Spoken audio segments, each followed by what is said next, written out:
At times, history doesn't announce itself with a loud cry, but penetrates the consciousness with a barely perceptible whisper. It doesn't hide in dusty volumes and dry chronicles, but unfolds in subtle symbols on the facades of old buildings, in the skillful carving on an ancient ring, or in the enigmatic gaze of a person who seems to hold some secret wisdom. And the deeper the researcher delves into this invisible reality, the stronger the feeling becomes that beyond the obvious existence lies another, hidden world. A world woven from unbreakable fraternal bonds, secret vows, and profound silence. The one who leads the listener through these labyrinths of the past is not an academic historian, but rather a guide whose voice is meant to gently lull, while simultaneously lifting the veil on little-known pages of the world, its ancient legends, forgotten myths, and concealed secrets. Every night, as if in a dream, listeners, along with this voice, leisurely wander through the ghostly corridors of past centuries, immersing themselves in them without unnecessary noise, almost unconsciously. This is a space where dreams transform into knowledge, and a calm voice leads through the night silence, showing deep respect both to those who heed its words and to those who lived before us, leaving behind only echoes of their era. Tonight's immersion promises to be particularly captivating, as it concerns one of the most mystical and shrouded in secrecy topics, Freemasonry. Who are these Freemasons? What really lies behind their bizarre symbols, strict rituals, and centuries-old legends? Why have they been accused for centuries of organizing conspiracies against powerful monarchs, of striving to create a new morality, and even of secretly governing the entire planet? This narrative will reveal how this mysterious Masonic brotherhood originated and how it fundamentally differed from the ordinary craft guilds of its time. It will become clear why their lodges turned into a safe haven for great thinkers, courageous reformers, and influential politicians striving to change the world. The true meaning of the most enigmatic symbols of Freemasonry will be deciphered: the compass, the triangle, and of course, the all-seeing eye that has stirred minds for centuries. Listeners will learn how Freemasons found themselves at the epicenter of the greatest historical upheavals, from the American Revolution, which changed the course of history in the New World, to the Enlightenment, which illuminated Europe with the light of reason. And, no less importantly, it will be explained why countless myths are still being built around them, exciting films are being made, fascinating books are being written, and dizzying conspiracy theories are being spawned. And finally, the main question will be answered.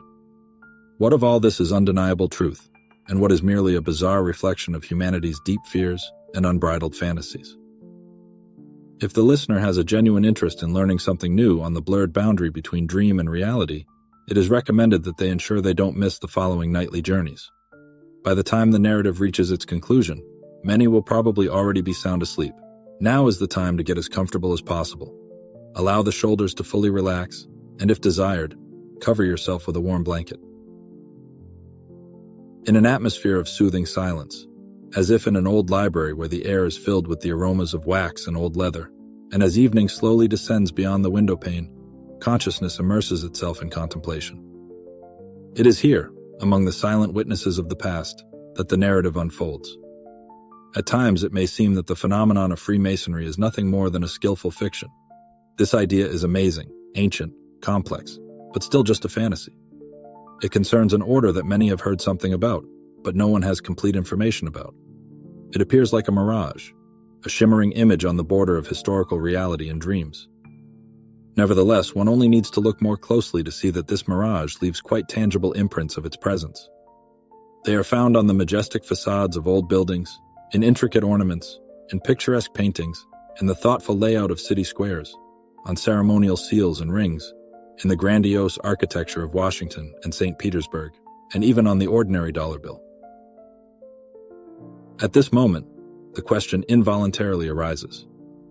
What if their influence really spread everywhere, and they simply mastered the art of keeping silent about their existence? Freemasonry has existed for centuries on the fine line between the obvious and the hidden. The researcher will not find a single sacred text among them, as is customary in world religions.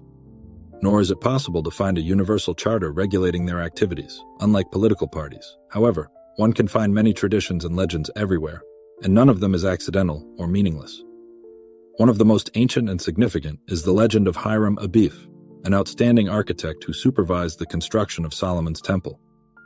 Tradition has it that he possessed the secret name of God, the true sacred word, the pronunciation of which is believed to be capable of opening the gates to great power and incomprehensible truth. But 3 apprentices, consumed with a desire to possess this knowledge, decided to seize it by force. They approached Hiram with a demand, but received a categorical refusal. In response, they took his life and hid the body. Subsequently, the masters of the order discovered his remains and buried them with all honors, according to ancient customs. From that tragic moment on, Hiram became the personification of silence, self-sacrifice, and unwavering loyalty. It is noteworthy that the Masonic initiation ritual reproduces this dramatic scene, perpetuating the memory of his feat in every new adept. Another tradition takes us to the atmosphere of the 15th century, to the court of the great Russian Empress Catherine the Great.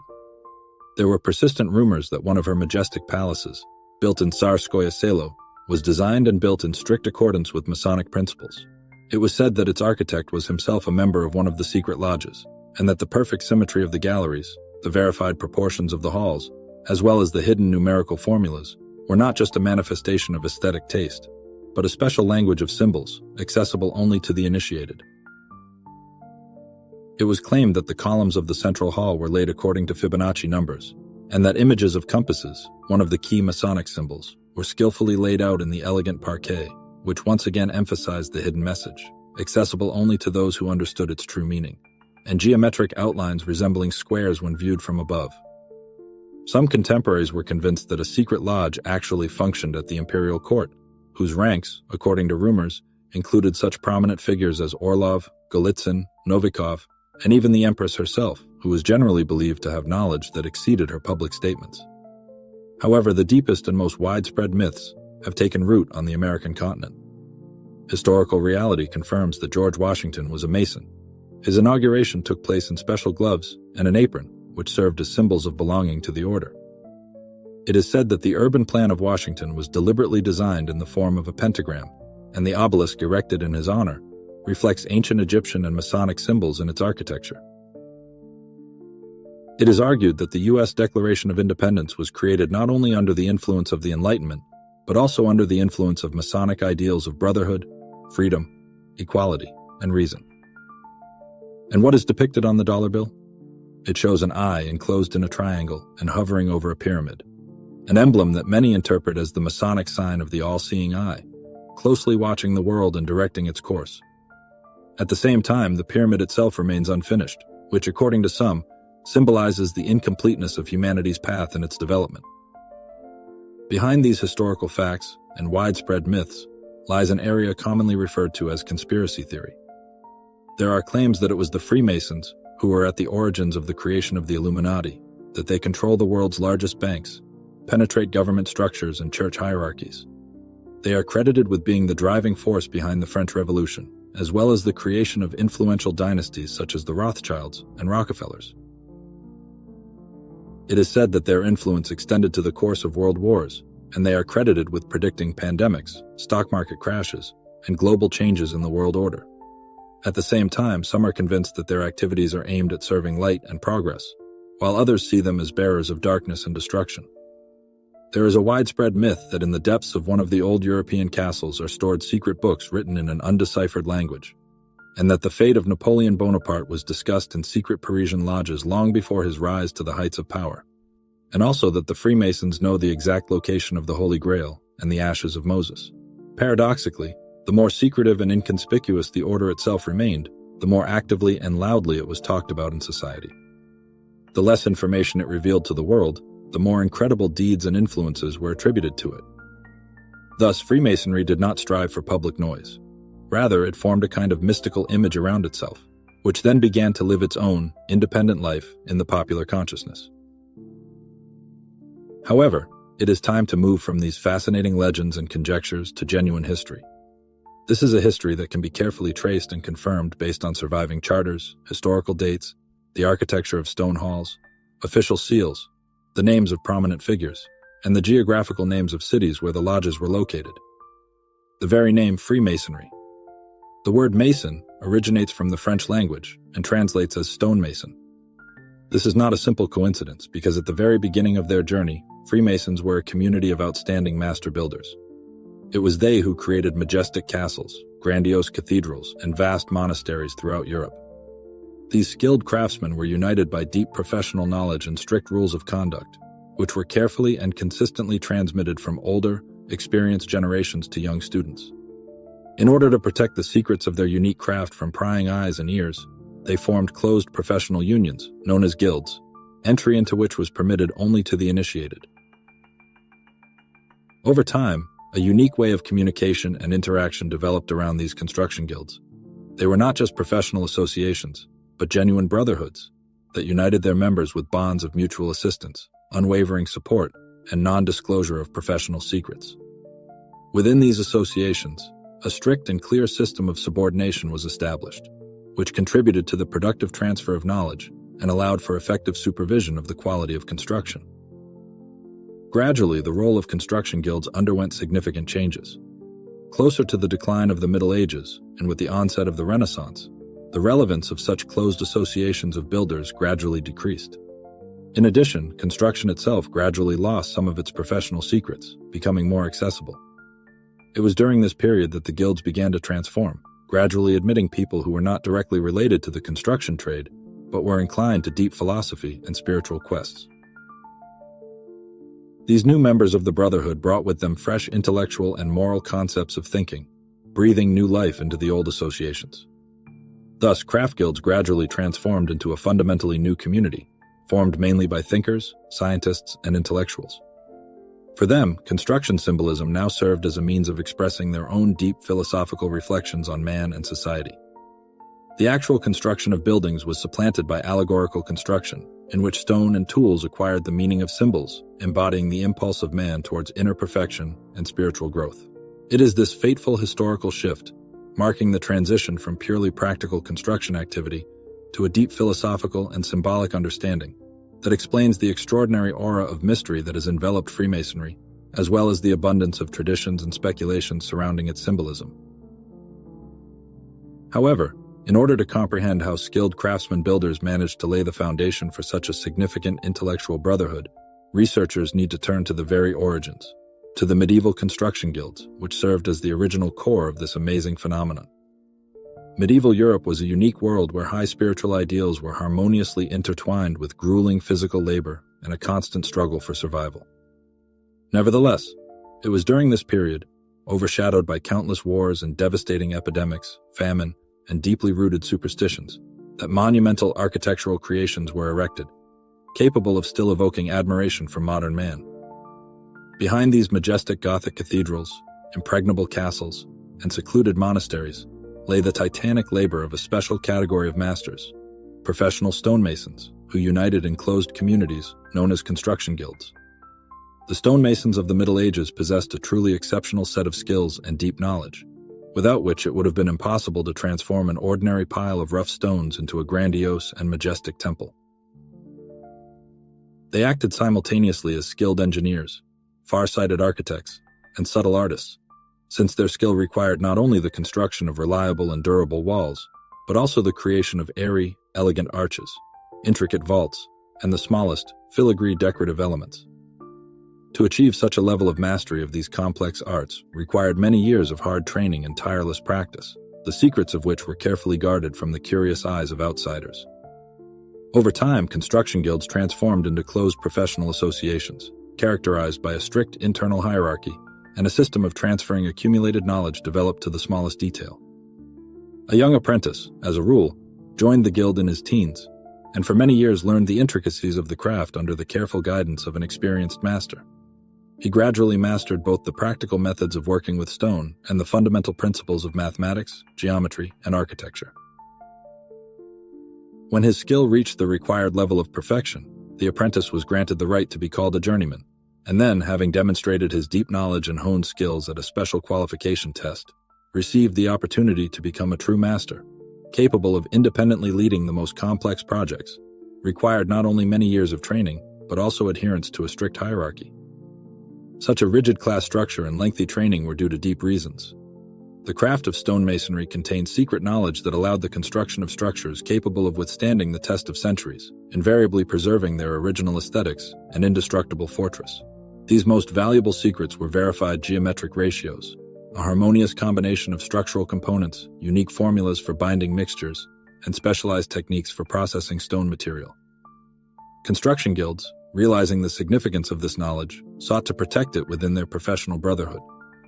To do this, they used a well-thought-out system of hidden signs, ambiguous symbols, and ceremonial actions, accessible to understanding only to those who had passed initiation. The symbolism of construction guilds embodied not only the craft skills of the masters, but also their worldview attitudes, life positions, and ethical norms. The three instruments that became key and most meaningful were the compass, the square, and the trowel. The compass was endowed with deep meaning for stonemasons, as it served as a device for meticulously determining sizes and creating flawless circular shapes. In its allegorical meaning, the compass symbolized the master's unwavering pursuit of absolute harmony and supreme perfection. For the worldview of people in the Middle Ages, the circle invariably served as an image of heavenly completeness and cosmic order, and the use of the compass in the construction of structures was interpreted as the materialization of divine providence in stonework. Thus, through tangible objects, they conveyed the sublime spiritual ideals of their era. The square, used to form right angles and ensure the impeccable proportionality of the walls being erected, also acquired the deepest worldview significance. In a world abounding in injustice and falsehood, stonemasons viewed the right angle as an allegory of moral purity and the unwavering rectitude of human nature. Through the symbol of the square, the masters reminded their brothers of the vital importance of following a path based on the principles of justice and genuine sincerity, which was an indispensable condition for achieving professional success and gaining genuine respect within their brotherhood. And finally, the trowel, an instrument used for the careful distribution and alignment of the binding mortar, fastening disparate stone elements into a monolithic structure. In an allegorical sense, it embodied the fundamental idea of brotherhood, uniting people in the same way that mortar binds stones. It was the principles of unity and mutual support that formed the basis of their existence. Just as the binding mortar firmly connected individual stones, transforming them into an indestructible wall, so the deep solidarity inherent in the members of the guild united them into a cohesive professional community. The trowel, one of the key instruments, symbolized the idea of cohesion and joint labor, expressing respect for colleagues and unwavering loyalty to the common cause. All these tools, which received the status of sacred symbols, were actively used in the rituals and traditions inherent in the guilds. Thus, ordinary construction activity gradually went beyond the scope of a simple craft, acquiring a deeper meaning. Over time, these professional associations, steadily preserving their unique traditions, began to attract the attention of individuals whose life path was far from construction, but who showed a keen interest in their deep philosophical and moral ideas. It was during this period that the slow but irreversible process of transforming communities of builders into a brotherhood of thinkers began, which subsequently became widely known throughout the world under the name of Freemasons. However, before Freemasonry acquired its status as an intellectual and philosophical movement, the construction guilds had to go through a fateful transitional stage. During this period, their accumulated knowledge and unique traditions went beyond the narrow framework of the professional community, beginning to actively attract the attention of outstanding representatives of the intellectual elite of Europe. This key moment, marking the transformation from medieval construction craft to a highly spiritual philosophical brotherhood, will be the subject of detailed consideration in the next part of this lecture. The process of transforming construction guilds from purely practical craft associations into a philosophical and intellectual community began in the late 15th century, reaching its most intensive development in the 15th century. During this historical period, medieval Europe was undergoing profound and comprehensive changes. The progressive development of scientific knowledge, the noticeable weakening of the dominant influence of the Church, and the emergence of fundamentally new ideas about the world order and man's place in it formed a fertile ground for significant transformations, including within Masonic lodges. While previously access to the guild was strictly limited exclusively to professional builders and experienced architects, now people representing completely different fields of activity increasingly began to penetrate their ranks. First among these newly minted Masons were the most prominent representatives of the intellectual elite of that time: insightful philosophers, outstanding scientists, skilled mathematicians, mysterious alchemists, qualified doctors, and noble aristocrats who were united by a deep interest in the unsolved mysteries of the universe and the innermost secrets of human Their consciousness was attracted by the prospect of a deep study of spiritual and moral issues, free from the dogmatic pressure of the church and authorities. Among these unexpected adherents were outstanding personalities such as the famous Scottish alchemist and physician Robert Moray, the celebrated philosopher Elias Ashmole, and the Scottish mathematician and astronomer James Gregory. One of the first countries where this evolutionary shift from construction craft to the formation of a genuine intellectual community began was Scotland. Already in the 15th century, lodges in Edinburgh and other cities actively accepted people who were not directly related to the traditional activities of stonemasons.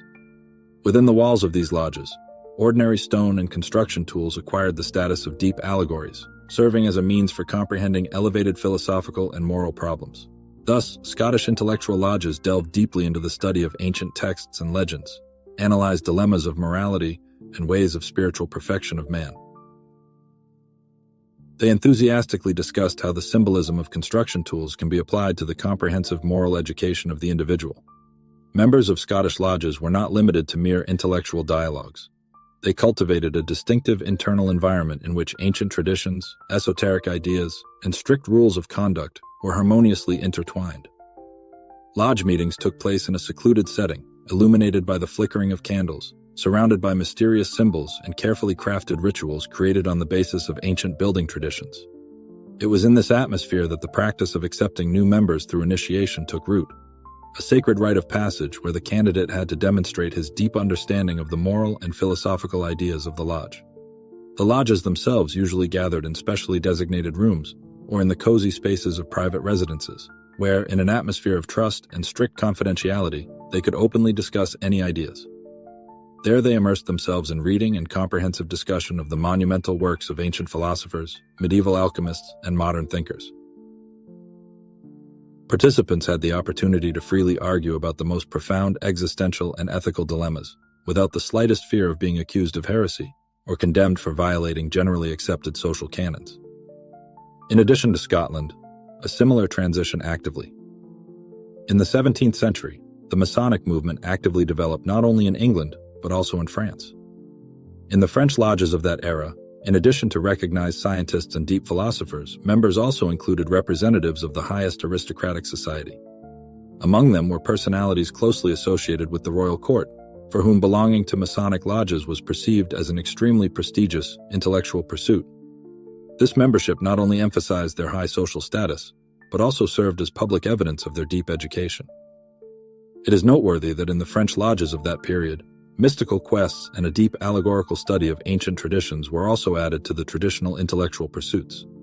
These traditions covered a wide range of knowledge, including the heritage of the knightly orders of the Middle Ages, the teachings of alchemy, and the principles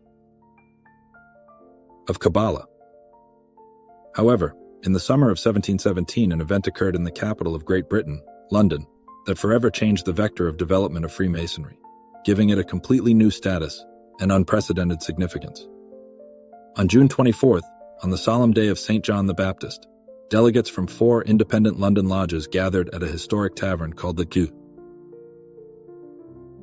Goose and Spit. During this fateful meeting, they reached an agreement to create a unified, centralized organization, which subsequently became known as the Grand Lodge of London and Westminster. From that momentous point in history, the existence of modern, organized Freemasonry, as it is known today, is reckoned. Before this turning point, Masonic lodges functioned as small, often disparate, and unconnected associations. Within them, predominantly deep philosophical questions and ideas aimed at moral self-improvement were discussed. Now, after the historical meeting, 4 key London lodges, located in well-known taverns, the Goose and Gridiron, the Crown, the Apple Tree, and the Rummer and Grapes, made a collective decision to form a centralized structure. This new organization was to function on the basis of common rules, unified traditions, and universal rituals. It is worth noting that this strategic step was carefully planned and prepared long before the meeting itself. The participants clearly recognized the pressing need to create a single authoritative body, capable not only of streamlining the activities of numerous lodges, but also of significantly increasing the overall prestige of the entire Masonic movement in the eyes of society. Anthony Sayer was elected as the first Grand Master of the newly formed Grand Lodge. He was a man of impeccable reputation and deep respect among the members of the lodges, but he did not hold high government positions, and did not have significant influence in broader English society. Nevertheless, in the early years of its existence, the Grand Lodge demonstrated an astonishing ability to quickly attract prominent representatives of the English aristocracy and nobility, the social elite, into its ranks. In 1721, Duke John Montagu, a highly visible and influential figure at the royal court, was elected to the post of Grand Master. His appointment to this high position undoubtedly contributed to a significant increase in the prestige of the Lodge, and the involvement of members of the aristocratic circles in its activities made membership in the Brotherhood a highly sought-after and fashionable phenomenon among the intellectual and social elite of England at that time. One of the primary tasks facing this new organization was the streamlining and strict regulation of common rules and standards of the Masonic movement. It was during this historical period that the well-known three-degree system of initiation, including the degrees of entered apprentice, fellowcraft, and master mason, was finally formed and approved. The ritual ceremonies of each degree were developed with exceptional care, filled with deep philosophical meaning, valuable moral teachings, and rich symbolic actions.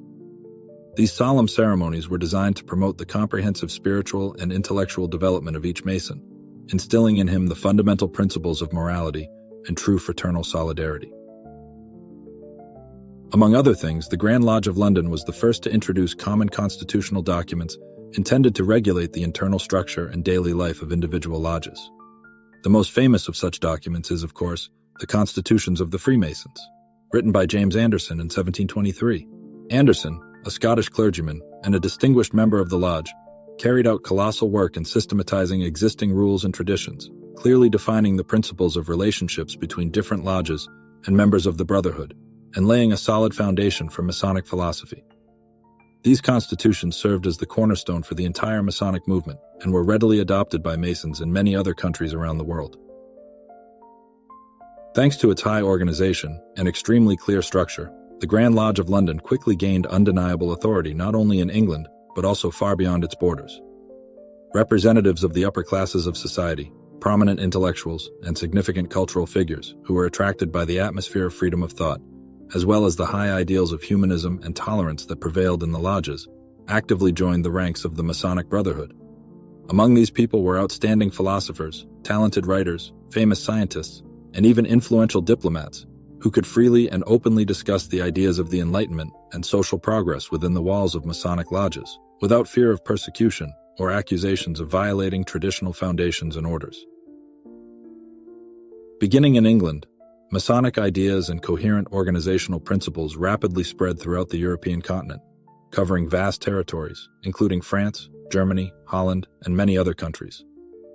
Several decades later, these unique brotherhoods, known as Masonic lodges, appeared in North America, where they quickly gained significant popularity, exerting a tangible influence on the intellectual and political life of entire continents. Thus, the establishment of the Grand Lodge in London was not merely an isolated event of local significance. On the contrary, it marked a key historical milestone, thanks to which Freemasonry acquired its modern outlines, clearly regulated structure, and genuine international recognition, transforming into a powerful organization capable of influencing cultural, political, and philosophical processes, both within Europe and far beyond its borders. At the heart of every Mason's existence invariably lay the solemn procedure of initiation. This was a methodically developed and strictly regulated system, including 3 independent but interconnected stages, which the candidate passed in strict sequence, observing certain time intervals between them. It should be particularly noted that under no circumstances could all 3 rites be performed simultaneously. The candidate made a gradual transition from the first degree to the subsequent second, and only after successfully mastering this phase was he allowed to be admitted to the third, considered the highest, degree of mastery. The entered apprentice initiation ceremony took place in a specially and carefully prepared lodge room, the atmosphere of which was filled with anticipation. The candidate, who had not been informed in advance of the details of the upcoming rite, entered this sacred space blindfolded and with his chest partially bared. This symbolic representation was to represent his spiritual blindness, a state of ignorance, and at the same time genuine sincerity and openness before the members of the Brotherhood. Inside, he was greeted by venerable members of the lodge, who addressed him with a series of questions concerning his true intentions, his willingness to strictly follow the high moral and ethical laws of the Brotherhood, to sacredly keep its innermost secrets and to constantly strive for personal self-improvement. After the candidate gave exhaustive answers to all the questions posed, he took a solemn oath, placing his hand on the Bible or other sacred text for him, confirming his commitment. Only then was the blindfold carefully removed from his eyes. At this fateful moment, he was able to contemplate the lodge's decoration in its entirety and see the faces of his new brothers for the first time. This culminating moment symbolized deep spiritual awakening, a symbolic exit from the impenetrable darkness of ignorance to the illuminating light of truth. Following this, he began to be explained the fundamental principles and noble goals of Freemasonry, introducing him to its deep philosophy. The primary obligations of the newly initiated apprentice were explained to him, and he was given detailed instructions regarding proper behavior both in broader society and within the fraternal union. The transition to the next, second degree of initiation became possible for the candidate only after a certain period of time had passed, after the experienced members of the lodge were fully convinced of his sincere diligence and unwavering seriousness of his intentions. The fellowcraft, or companion, initiation ceremony was characterized by significantly greater complexity and depth of content, its main goal being the comprehensive intellectual development of the initiate and his deep understanding of the fundamental philosophical foundations of the brotherhood. During this solemn ceremony, the candidate made an allegorical journey through the inner space of the temple, encountering various symbolic obstacles and posed questions on his path, which urgently required him to deeply reflect and be able to interpret esoteric symbols. The fellowcraft was expected to provide exhaustive answers to questions regarding his duties, both to broader society and to his brotherhood, as well as the deep meaning of the ethical and moral principles of Freemasonry, and of course, to demonstrate his full understanding of the symbolism that was the subject of his study in the first degree. Only after the lodge received firm assurance that the candidate had fully assimilated the fundamental moral and intellectual principles did it allow him to accept the second degree and communicate to him more extensive and deeper instructions regarding the key tasks facing the fellowcraft. These tasks included the cognition of the surrounding world and self-knowledge, the comprehensive development of the mind and the improvement of moral qualities, as well as serving as a worthy example for those apprentices who possessed less experience. Access to the third, most significant and highest degree, the degree of Master Mason, was granted exclusively to those Masons who had not only successfully grasped the content of the first two degrees, but also convincingly demonstrated their comprehensive spiritual and moral development. This third degree was distinguished by particular complexity and incredible symbolic richness. It was a kind of mystical drama, carefully played out by the members of the lodge together with the initiated candidate. At the center of the narrative of this mystery was the symbolic life path of the legendary Master Hiram A. Biff, the outstanding builder of King Solomon's temple, who, according to legend, was killed for his steadfast refusal to reveal the innermost secrets of his craft.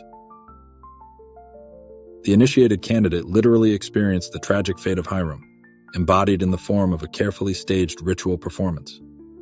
At the beginning of this action, he had to allegorically pass through the space of the temple, where 3 selected participants of the lodge took on the roles of insidious conspirators.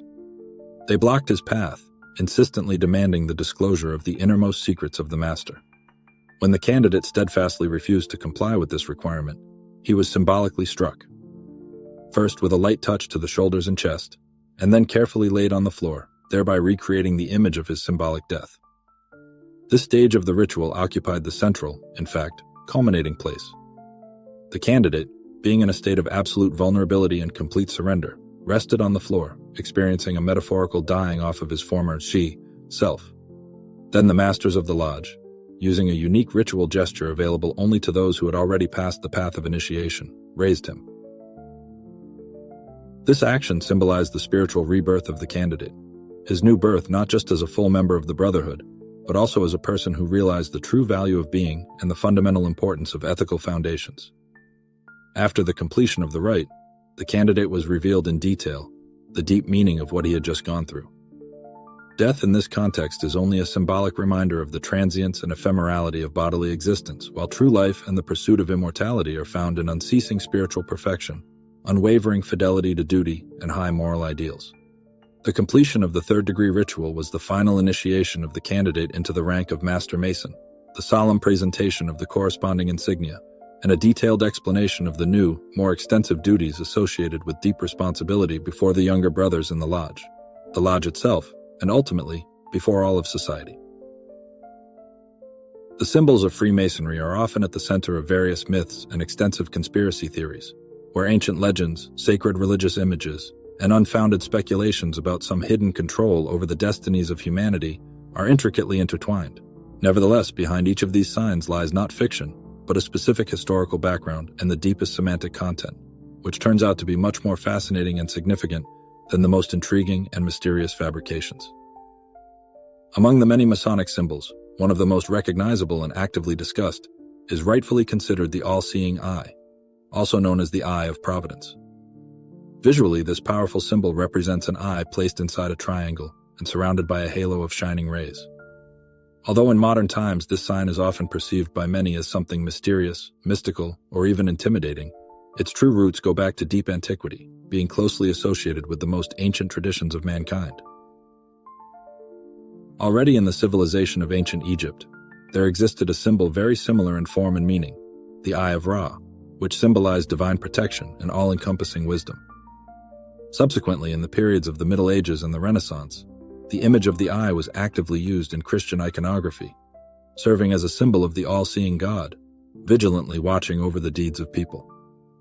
It was this Christian interpretation of the symbol that the Masons adopted into their system, investing in it the idea of comprehensive moral supervision. To the view of each member of the Brotherhood entering the lodge, the Eye of Providence constantly appears on the walls, designed to remind them that all their actions are under the vigilant gaze of some higher, all-seeing force. This visual embodiment of the idea serves as a constant stimulus to realize that each Mason bears deep moral responsibility for his actions and decisions. Another iconic symbol, firmly rooted in the decoration of Masonic lodges and becoming an integral part of them, is the checkerboard floor, laid out from alternating black and white cells. The roots of this symbol go back to deep antiquity, referring to archaic ideas about the universe as an endless arena of confrontation between antagonistic principles, light and darkness, good and evil. However, in the context of Masonic philosophy, it acquired an even more multifaceted and profound meaning. For the Mason, the checkerboard floor represents not just the eternal struggle of opposites, but the very fabric of human existence, woven from a continuous series of choices and moral dilemmas. Standing on this floor during sacred ceremonies, each Mason must realize that his life path is a sequence of decisions, each of which is capable of shifting the balance either towards virtue or towards vice. This is a powerful reminder of the paramount importance of moral choice and the inevitable responsibility for all the consequences of one's actions. No less significant a place in the extensive system of Masonic symbolism is occupied by two famous columns, Boaz and Jachin, whose images were borrowed from the ancient tradition of erecting the first temple of King Solomon in Jerusalem.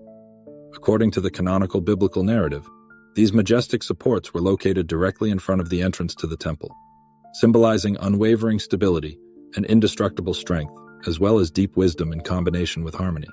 For adherents of Masonic teachings, the columns acquired a deep philosophical subtext, embodying two fundamental sides of human existence, its material and spiritual dimensions. The Boaz column, traditionally located on the left, symbolized physical resilience and the remarkable ability of a person to withstand life's adversities and trials. At the same time, Jachin, located on the right, represented intellectual and spiritual development, the tireless pursuit of knowledge of wisdom and the achievement of inner perfection. Thus, these columns serve as a constant reminder to each Mason that a truly harmonious and fulfilling life is unthinkable without a balanced union of spiritual and material aspects, reason, and unwavering willpower. Finally, among the numerous and meaningful images of Masonic symbolism, one of the most recognizable and, perhaps, the most mysterious figures stands out, the pyramid. Often depicted together with the all-seeing eye, the pyramid is often associated with ancient Egyptian structures and occult practices. However, the true meaning of this symbol for members of the Masonic Brotherhood lies in something completely different. The pyramid serves as a powerful allegory of the spiritual ascent of man, his tireless pursuit of moral and intellectual perfection. The wide base of the pyramid represents the initial stage of this spiritual path, when the individual is still deeply immersed in concerns about material and earthly existence. Gradually tapering upward sides symbolize the process of purification and moral elevation of the individual, his progress towards spiritual enlightenment. The eye crowning the top of the pyramid denotes the achievement of this highest state, when A person acquires the ability to look at the world through the prism of wisdom, deep spiritual knowledge, and impeccable moral purity. It is noteworthy that the pyramid with the eye first gained wide fame thanks to its appearance on the American dollar in 1782. Although this symbol was not directly created by Masons, many prominent members of the Brotherhood actively participated in its development. It is this circumstance that has caused the pyramid with the eye to be recognized today as one of the key Masonic signs. Despite the deepest philosophical meaning inherent in Masonic rituals and symbolism, persistent misconceptions have formed around the Brotherhood for several centuries, accusing Masons of occultism and even Satanism. These accusations did not arise without reason and are closely related to the characteristic features of the Masonic Brotherhood: its secrecy, the mystery of the rituals performed, as well as a simple misunderstanding of their true meaning on the part of the general public. In order to comprehend the origin of these legends, it is necessary to turn to historical origins. The first suspicions of the alleged connection of Masons with occult practices appeared as early as the 15th century, during the period of active spread of the Brotherhood throughout Europe. Masonic lodges held their meetings behind tightly closed doors, and their members strictly guarded the secret of their rituals and internal structure. For those who were not initiated into the secrets of the Brotherhood, such secrecy looked very suspicious, and even frankly frightening. In the society of that time, any closed association, whose incomprehensible rituals remained behind a veil of secrecy, invariably aroused concern and became a target for speculation and fabrication. People had a tendency to fill the gaps in their knowledge with fictional and often frightening narratives. The Catholic Church most zealously opposed the Masons, seeing them as rivals and irreconcilable ideological opponents. As early as 1738, Pope Clement XI issued an edict according to which Masons were outlawed, and their meetings were called apostate. The Church claimed that Masons performed hidden anti-Christian rites, rejected divine establishment, and were aimed at undermining the traditional foundations of society. This document significantly influenced the perception of Masons in Europe, giving rise to countless rumors and accusations that the lodges allegedly resorted to magic, conducted black masses, and other prohibited actions. Rumors about Satanism and Freemasonry intensified significantly in the X century. It was then that the era of Romanticism began in Europe, which was accompanied by a heightened interest in mysticism and occult knowledge. During this period, the French writer Leo Taxil appeared, playing a key role in shaping the perception of Freemasonry as a satanic cult. In the 1880s, Taxil published a series of books and articles in which he claimed that Masonic lodges secretly worshipped Lucifer, performed monstrous satanic rites, and plotted against Christianity and society. His works enjoyed colossal success, were translated into countless languages, and caused a genuine sensation. Later, Leo Taxil publicly admitted that his narratives had been falsified, and the whole idea was originally a mystification, designed to ridicule the Catholic Church and its superstition. However, the exposure did not completely eradicate the myths that had already taken deep root in the minds of millions of people. These stories continued their independent existence, supported by conspiracy theorists, writers, and proponents of conspiracy theories. Another source of myths about the connection of Masons with occultism and Satanism were individual closed communities of the X century, which did adhere to the practice of mystical and occult rituals, borrowing certain elements of Masonic symbolism. For example, the famous Order of the Golden Dawn, which arose in England in 1888, actively borrowed elements of Masonic ritualism, although it was not directly related to Freemasonry itself. In the mass consciousness, such associations began to be mistakenly associated with real Masonic lodges, thereby fueling the myth of the involvement of Masons in occult practices and hidden ceremonies. During the 20th century, the situation was further clouded by the spread of various conspiracy theories, especially after the publication of the so-called Protocols of the Elders of Zion, a document that is an outright falsification. This fake text attributed to Masons' participation in a large-scale world conspiracy. As a result, the image of Masons as some secret conspirators deeply rooted in the mind, strongly associating with something dark and sinister. At the same time, a number of totalitarian regimes in Europe, in particular Nazi Germany, exploited these fictions to justify the persecution of Masons, portraying them as hidden enemies of society and the state. Consequently, the legends about Satanism and occultism, allegedly inherent in Freemasonry, never had any real basis, but were the result of a complex interaction of several factors. These include the closed nature of the Brotherhood, fierce religious and political struggle, as well as deliberate mystifications created by certain authors and organizations. And although these myths have been repeatedly exposed, they continue to exist in the collective consciousness to this day, maintaining a special interest in Freemasonry, but at the same time giving rise to misunderstanding and fears. From its inception, Freemasonry has attracted the attention of those who sought not only self-improvement in the spiritual sphere, but also active transformations in society. Masons inevitably turned into significant actors in the political arena, since the ideals of the brotherhood harmoniously combined with the fundamental principles of the Enlightenment: freedom, equality, and humanism. One of the most striking and significant testimonies of the influence of Freemasonry on the course of world history was the American Revolution. A significant part of the founding fathers of the United States were active members of Masonic lodges. George Washington, the first president of the United States, was not only himself a member of the Masonic Brotherhood, but also publicly demonstrated his commitment to it, personally carrying out the Masonic ritual of laying the cornerstone of the Capitol in 1793. The public knows a curious, but not always widely publicized historical moment. On that momentous day, George Washington appeared before the public, dressed in a traditional Masonic apron. The ceremony itself was accompanied by a series of symbolic gestures and the uttering of special texts designed to emphasize the fundamental importance of the new state, which was to be built on the unshakable principles of brotherhood and equality. No less, and sometimes more significant, was the role of Benjamin Franklin, who not only actively participated in the development of the Constitution and the Declaration of Independence, but also skillfully used his extensive connections in Masonic circles in France. It was thanks to his tireless diplomatic efforts, carried out in close cooperation with French lodges, that the United States was able to receive vital support from France in the form of much-needed weapons, fleet, and financial resources. It should be noted that Franklin enjoyed tremendous respect among European Masons, and even his participation in the work of the famous Parisian lodge, Nine Sisters, was marked by a reception full of honors, truly worthy of a monarch. Another striking confirmation of the influence of Freemasonry on political processes was the Great French Revolution of 1789. Among its leading figures, there were indeed many Masons, including such prominent personalities as Count Mirabeau, Georges Danton, and Marquis de Lafayette.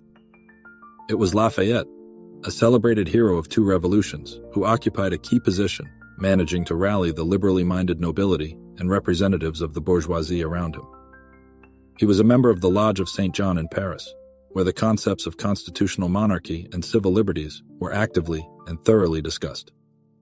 Moreover, Masonic lodges at that time were one of the few venues where representatives of various strata of French society could openly express their thoughts on the need for radical changes, without fear of persecution by the authorities or censorship restrictions. This circumstance had a significant impact on the fact that the ideas of freedom, equality, and brotherhood ultimately became the official slogan of the revolution. A significant example of the impact of the Masonic movement was also the struggle for independence in Latin America at the beginning of the 19th century. Here, the central and truly legendary figure was Simón Bolívar, who liberated vast territories from Spanish rule, including Venezuela, Colombia, Ecuador, Peru, and Bolivia. Bolívar joined a Masonic lodge in London in 1803, where he first became deeply acquainted with progressive European ideas of freedom and equality. Subsequently, he very effectively used the extensive network of Masonic connections to enlist the necessary support from revolutionaries across the continent, which played a decisive role in achieving independence. Masonic lodges in Latin American countries served as key centers for the strategic planning of uprisings, helping to unite representatives of various nationalities and social strata in their common struggle against colonial rule. Thus, thanks to the extensive Masonic network, Simón Bolívar was able to form a broad transnational coalition of independent supporters. In addition, the Freemasons had a decisive influence on the process of Italian unification. Giuseppe Garibaldi himself, the legendary revolutionary and national hero of Italy, not only openly declared his membership in Masonic lodges, but was also proud of it. In 1864, Garibaldi was even elected Grand Master of the Orient of Italy. This position allowed him to successfully unite the disparate factions of revolutionaries and liberals throughout the country. There is evidence that Garibaldi and his associates deliberately used Masonic symbols and rituals to enhance revolutionary fervor and internal unity among their soldiers. As a result of these efforts, Italy gained national independence and became a unified state. In Britain, Freemasons also had a noticeable impact on the political and social processes of the 19th and 20th centuries. It is known that Winston Churchill, the future Prime Minister of Great Britain, was initiated into a Masonic lodge in 1901, although he did not prove to be a particularly active participant. Nevertheless, his membership in this brotherhood served as a clear indication of the strong position of Freemasonry among the British elites. Earlier, in the 19th century, British Masonic lodges energetically promoted progressive transformations in the fields of education, charity, and social assistance, actively creating schools and shelters for the poor. Thus, Freemasonry has never been a hidden force secretly controlling world processes, as adherents of conspiracy theories claim. On the contrary, it served as an intellectual platform for influential individuals, where ideas capable of radically transforming the social order crystallized and developed. Thanks to its lofty principles, such as equality, brotherhood, and humanism, Freemasonry made a significant contribution to many key historical events, from the American Revolution to the struggle for independence in Latin America and the unification of Italy, thereby having a profound and lasting impact on the development of world history. Perhaps none of the numerous secret societies that have ever existed in the annals of history has attracted as much speculation, conspiracy theories, and accusations of conspiracies as the Freemasons.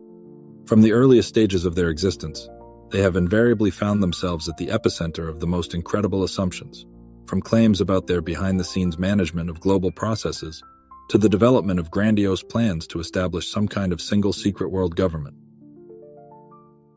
The first significant wave of suspicion regarding a global Masonic conspiracy swept across Europe shortly after the French Revolution. In the 18th century, note, there is an error in the original text, it should be the 18th century. Engulfed in deep and radical changes, there was an acute need to explain such a sharp and comprehensive upheaval, not by trivial historical reasons, but by the influence of certain hidden forces. It was then that the version of Augustin Baruel, who in his work Memoirs on Jacobinism unequivocally stated that the revolutionary events were a direct result of a conscious and carefully planned conspiracy of Freemasons, Enlightenment thinkers, and Jacobins, saw the light of day and gained wide popularity. Baruel argued that Masonic lodges deliberately cultivated and prepared revolutionary sentiments in society with the aim of completely destroying traditional institutions of power and religion.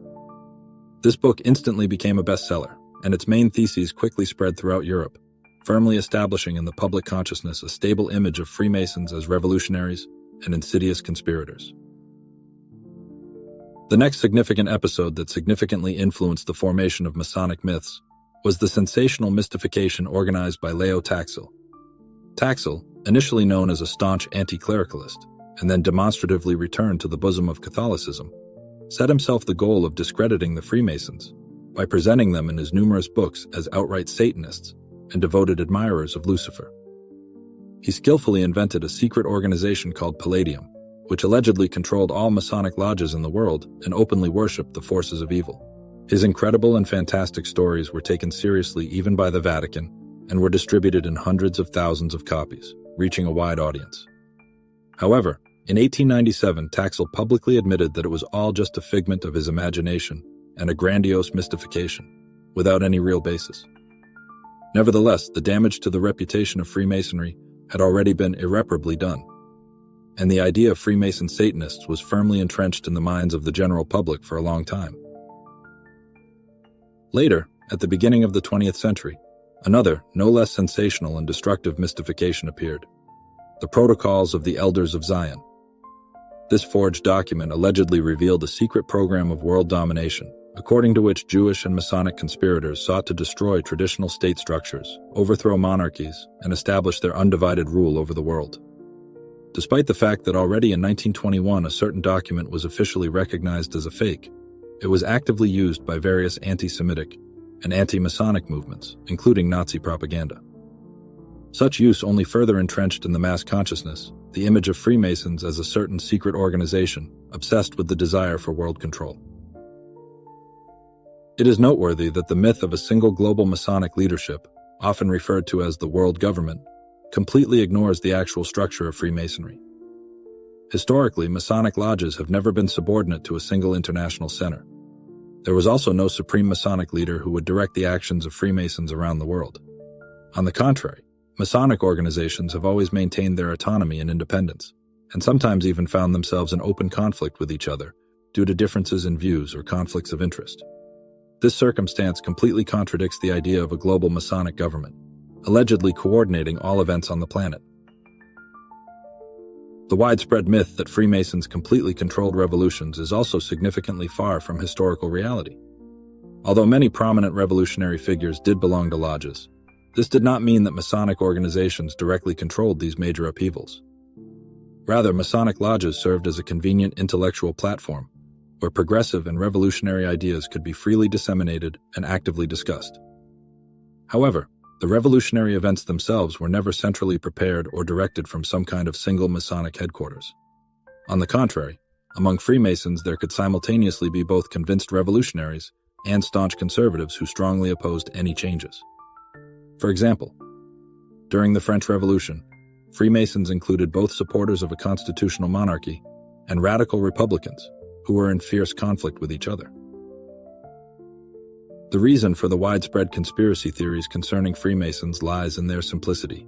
Humanity always strives to explain complex and multifaceted historical events through understandable and simple schemes, preferring to look for some kind of single hidden force controlling the world, instead of accepting the chaotic and unpredictable nature of human history.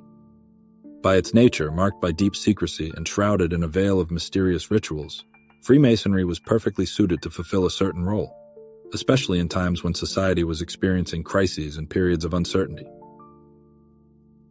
While on the European continent, Masonic lodges almost immediately after large-scale revolutionary upheavals found themselves in the spotlight as an object of numerous conspiracy theories and conspiratorial suspicions. In the Russian Empire, their history developed according to a somewhat different scenario. Russian adherents of Freemasonry never sought to form shadow governments and did not act as the driving force behind mass popular uprisings. On the contrary, Russian Freemasons of the 18th century were closely integrated into the enlightened strata of society, often occupying very high and influential positions at the imperial court.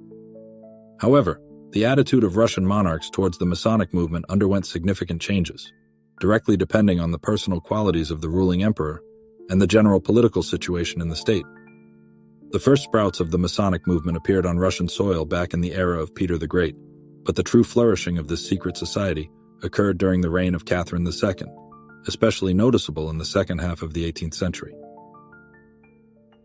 Empress Catherine herself was never a member of Masonic lodges, and moreover, treated their activities with a certain degree of suspicion.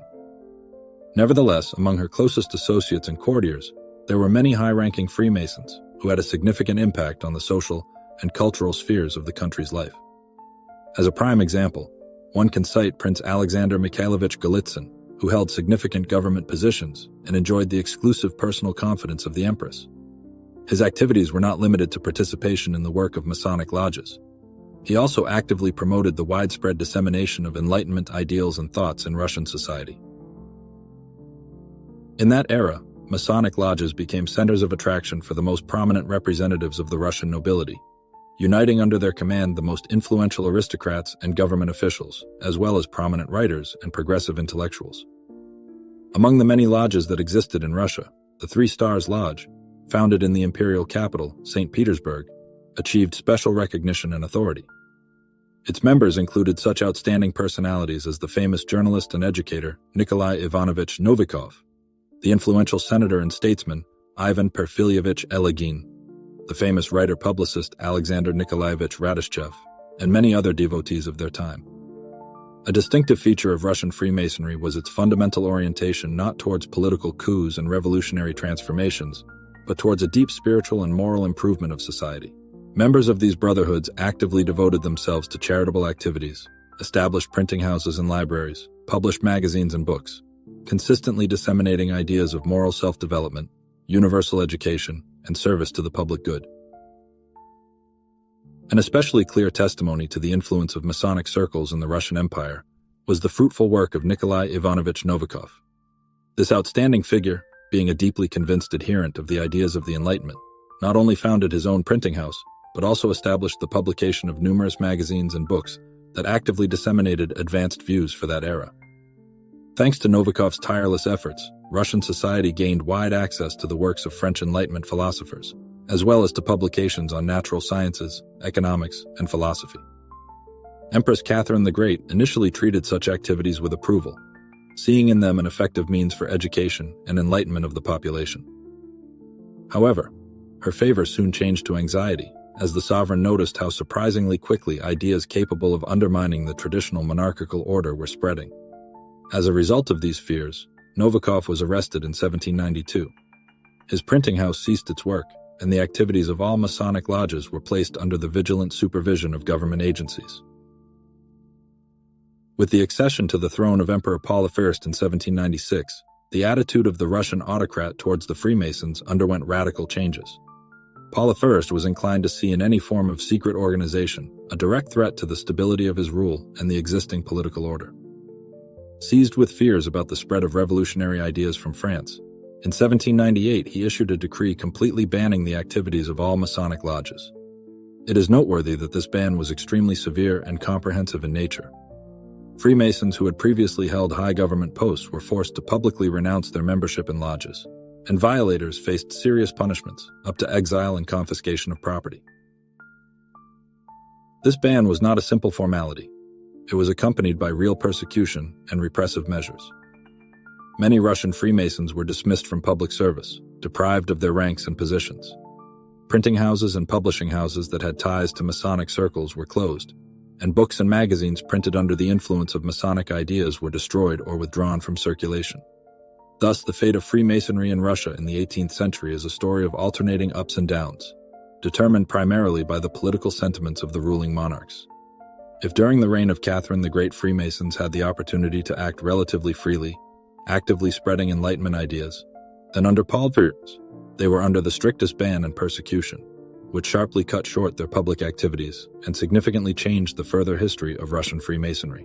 Nevertheless, despite state repression, the lofty ideas that the adherents of Freemasonry spread in society continued to maintain their vitality in the Russian intellectual elite, inspiring subsequent generations of outstanding cultural figures and statesmen. After the severe ban imposed by Paul I, Masonic associations in Russia for a significant period were banned and forced to go into a deep, hidden existence. Only with the accession of Alexander IV, in 1801, did Russian Freemasonry experience a new, albeit relatively short period of renaissance. The emperor showed leniency towards Masonic lodges, and in the early years of his reign, Freemasonry again acquired significant social significance and tangible intellectual influence. During this favorable period, Masonic lodges increasingly became the center of attraction for outstanding representatives of the cultural community, especially for writers and publicists, whose creative contribution shaped the image of Russian literature and public thought for a whole century ahead. An especially outstanding example of this influence was Nikolai Mikhailovich Karamzin, the greatest Russian historian and writer, author of the monumental work History of the Russian State.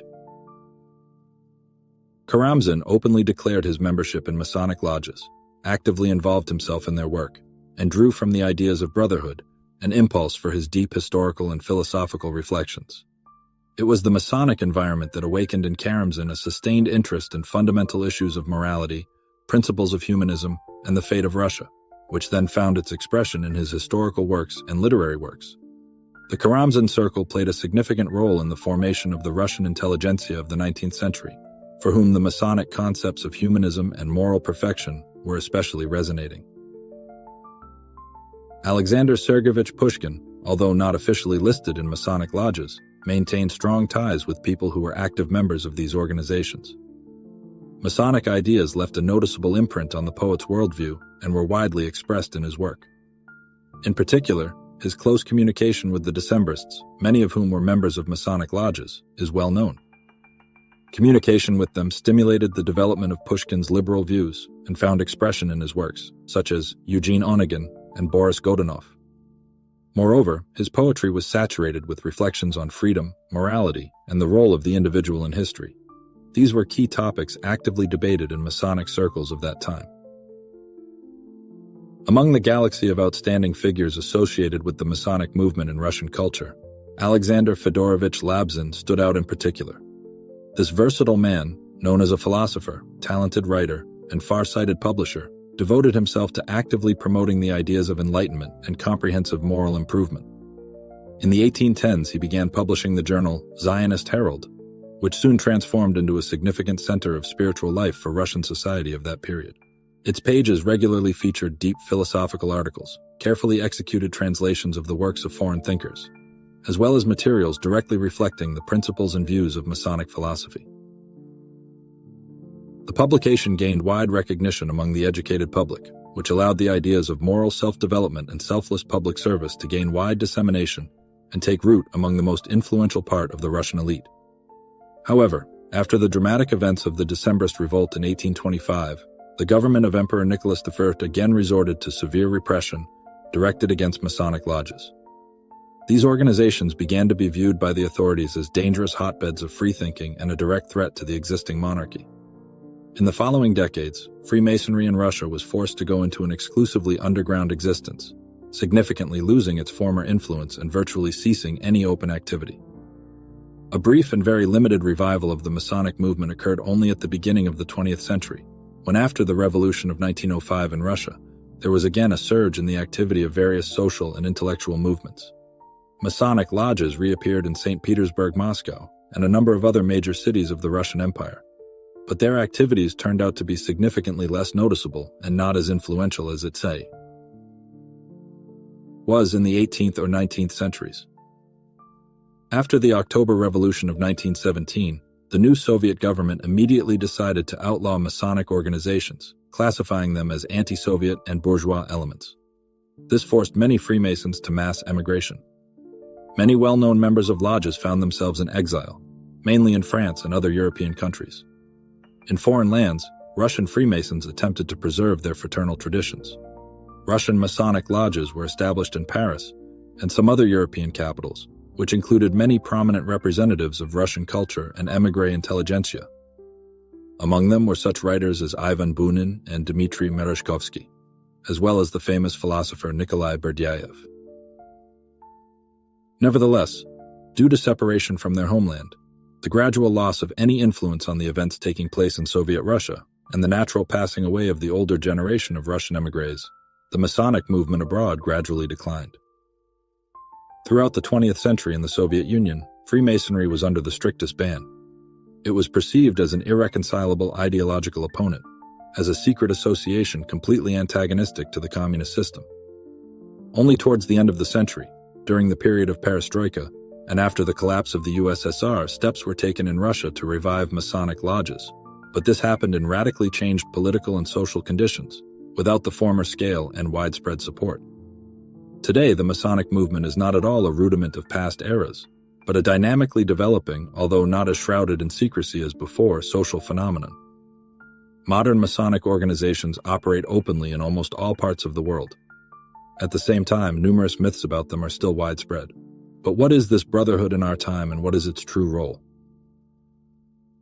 According to the latest statistics, the total number of Freemasons in the world today reaches approximately 6 million people. At the same time, the distribution of members varies significantly depending on the country. The most numerous contingent of Freemasons lives in the United States of America, where more than 2 million people are members of lodges. American Freemasonry demonstrates an unprecedented level of openness. In the United States, Masonic lodges actively participate in public life, regularly organize public events, and even offer introductory tours to their historical buildings for everyone. The second largest is Great Britain, with about 200,000 adherents. Here, Masonic organizations also show significant activity. They openly publish lists of their members, conduct large-scale charitable actions, and assist numerous social projects. In Western Europe, Freemasonry has a centuries-old history and maintains a relatively constant number of adherents. For example, there are about 150,000 Freemasons in France and about 100,000 in Germany. Lodges continue to accept new members, and in recent decades there has been a noticeable increase in interest in the Masonic movement, primarily among middle-aged citizens and representatives of creative fields. In Eastern Europe, Masonic organizations remain relatively small, but after the collapse of the USSR and the Socialist Bloc, they gradually restored their activities and now operate in almost the entire region. In reality, what are modern Masonic lodges engaged in? First of all, the Masonic Brotherhood retains its original traditions. it continues to function as a community where individuals have the opportunity to deeply consider moral, philosophical, and intellectual issues in an atmosphere of genuine equality and deep respect. Modern Freemasons periodically gather at their meetings, perform rituals, and conduct lively conversations, immersing themselves in the study of philosophical treatises and ancient manuscripts. However, in our days, their discussions have lost the veil of mystery that in the past gave rise to so many myths.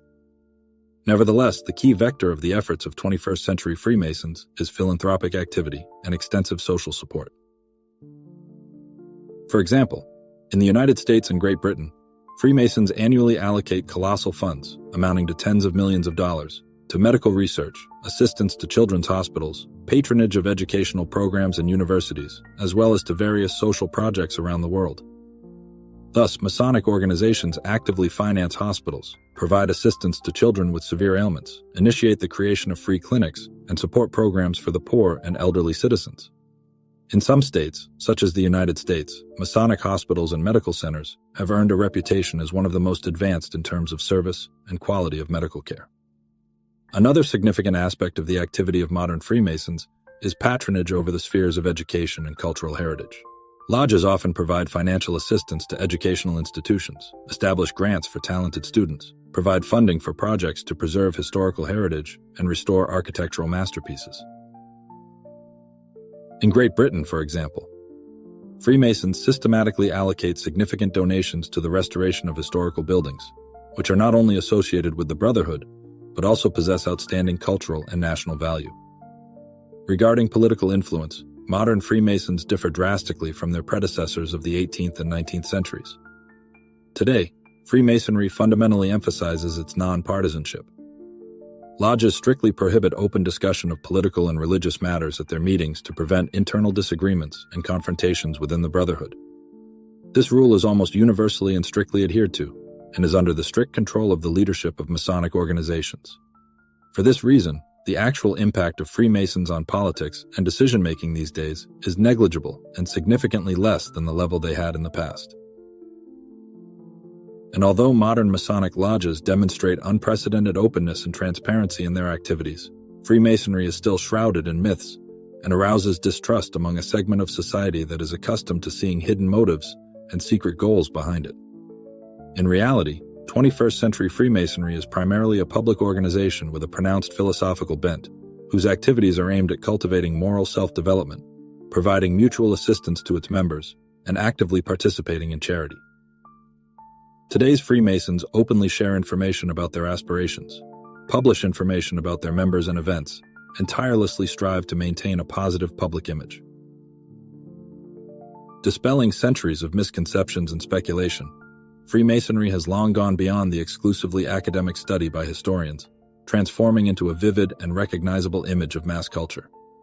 It regularly appears as a key theme or important plot element in modern cinema, literary works, and even in the video game industry. The reason for this popularity is quite simple.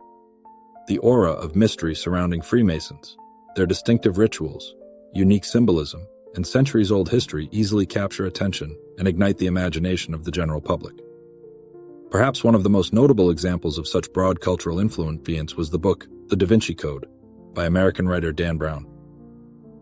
Although this novel formally focuses on the secrets of the Catholic Church and various societies associated with ancient mystical mysteries, it significantly fueled general interest in Freemasons, elevating this once secret society to the rank of one of the most discussed and popular topics of the early 21st century.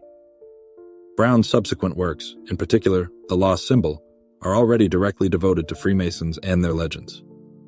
In these literary works, the Brotherhood is presented as the keeper of centuries-old secrets and deep knowledge, possessing significant, if not decisive, influence on world events. Despite obvious artistic exaggerations and authorial fantasies, such works have had a noticeable impact on the public perception of Freemasonry, turning it into a subject of active discussion and universal interest around the world. Another very striking example is the famous movie National Treasure, starring Nicolas Cage, where the story unfolds around the search for secret knowledge and values that have been carefully guarded by Freemasons for centuries. This film is not just an exciting adventure blockbuster, but also a cinematic work in which Freemasons are depicted as carriers of extremely important historical and cultural heritage. Although the picture itself does not pretend to strict historical accuracy, it played a key role in the mass popularization of the image of Freemasonry among a wide audience. In addition to the works of Dan Brown, the literary world is replete with dozens of novels where the theme of Freemasonry occupies a central place. Among the most notable examples is the creation of the Italian author Umberto Eco, called Foucault's Pendulum. In this profound and insightful work, Masonic and occult communities act as a core component of a complex and multifaceted narrative, designed to reveal the essence of human inclination to believe in conspiracies and mystical phenomena. Umberto Eco masterfully uses the image of Freemasonry not so much for a literal depiction of historical events, but for a deep understanding of the phenomenon of faith and its colossal impact on public consciousness. The video game industry has also not stood aside, actively exploiting the image of Freemasons. Thus, the famous game series Assassin's Creed directly delves into the problems of secret organizations, the Illuminati, and Masonic lodges, presenting them as key participants in a centuries-old confrontation. These games have gained immense popularity, and their narrative lines, based on the concepts of alternative history and numerous conspiracy theories, have had a significant impact on the formation of ideas about Freemasons in the collective consciousness, especially among the younger generation. Despite their purely fantastic and fictional nature, these plots have spawned a vast cohort of admirers who have shown genuine interest in the authentic history of the Brotherhood and the mysteries associated with it. Nevertheless, it should be recognized that such widespread cultural use of the image of Freemasonry does not always turn out positively for it. Works of literature, cinema, and the gaming industry often significantly distort reliable historical information and the true essence of Freemasonry, forming an incorrect idea among the general public about the actual activities of modern lodges. At the same time, such popularity serves as a powerful magnet, attracting public attention to the rich history of Freemasonry, prompting many individuals to study this topic more deeply and to carefully distinguish artistic fiction from confirmed facts. Consequently, in our days, Freemasonry has firmly established itself in popular culture, acting as a symbol of mystery, ancient wisdom, and enigmatic rituals. Creative works dedicated to Freemasons or related to them invariably arouse tremendous interest, provoke lively discussions and debates, and also push the audience to deep reflections on the fundamental questions of history, ethics, and spirituality. However, perhaps the most important aspect is that it is precisely thanks to its significant influence on mass culture that Freemasonry still retains its status as an integral part of the living history of mankind. At this stage, this cognitive journey into the mysterious and fascinating world of Freemasonry comes to its logical conclusion. In the course of this study, its centuries-old history, numerous myths and legends were examined in detail, and the significant influence of the Masonic order on the political processes and cultural development of various eras was analyzed.